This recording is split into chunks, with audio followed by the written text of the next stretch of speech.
At ngayon ay tatalakayin ko naman ang kasaysayan ng pahayagan sa Pilipinas noong panahon ng Himagsikan. 1865, ang pahayagan na nailimbag ay ang El Porvenir Filipino at ang Revista Mercantil. At noong 1866 ay ang Revista de Administration. Noong 1868 ay ang El Diario de Avisos. At noong 1869 ay ang El Comercio.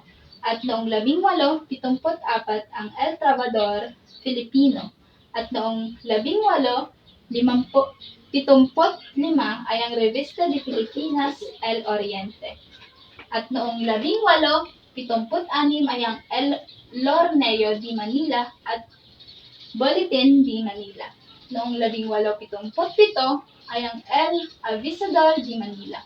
Noong 1878 ay ang La Lira Filipina. Noong 1879 ay ang Revista Litrato de Manila. At noong 1880 ay ang Diario de Filipino. At noong 1881 ay ang Bulletin de Arizos. At pagkatapos naman ito, noong 1882 ay ang Bulletin de Real Filipina. Ang sumunod ay ang panahon ng pagbabago na nagsimula noong 1884. Ang unang pahayagan na nailimbag dito ay ang El Ico de Vigan. At ang isa rin rito ang El Porvenir Visayas noong 1886. Noong 1887 ay ang La Opinion, La Voz de España at ang Revista Katoliko. Noong 1888 ang La España Oriental. Noong 1889 ang La Correspondencia de Manila. At noong 1890 ang La Carrio El Papelito Mercante. At noong 1891 ay ang El Bico Sexto. Noong 1893 ay ang Bulletin Oficial de Arzobispado. Noong 1894 ay ang Apostolado de la Prensa. At noong 1905 ay ang Bulletin del Moscow Biblioteca. At noong 1896 ang Kalayaan. At noong 1897 ay ang La Independencia. Nagsimula ang panahon ng Amerikano noong 1899 at naitayo ang Columbus Volantes.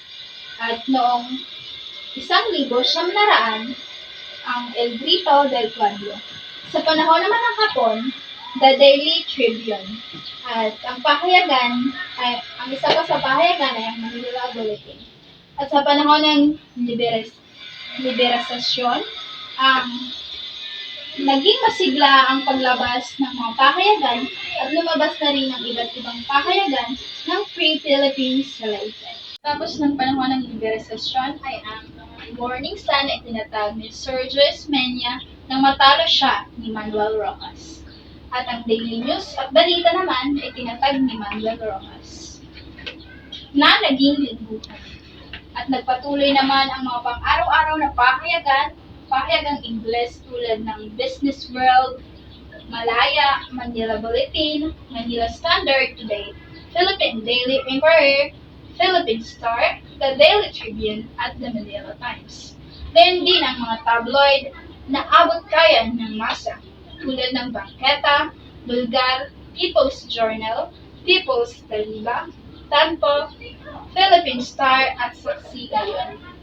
At mas tinatangkilik nga ang tabloid sapagkat ito ay mura lamang.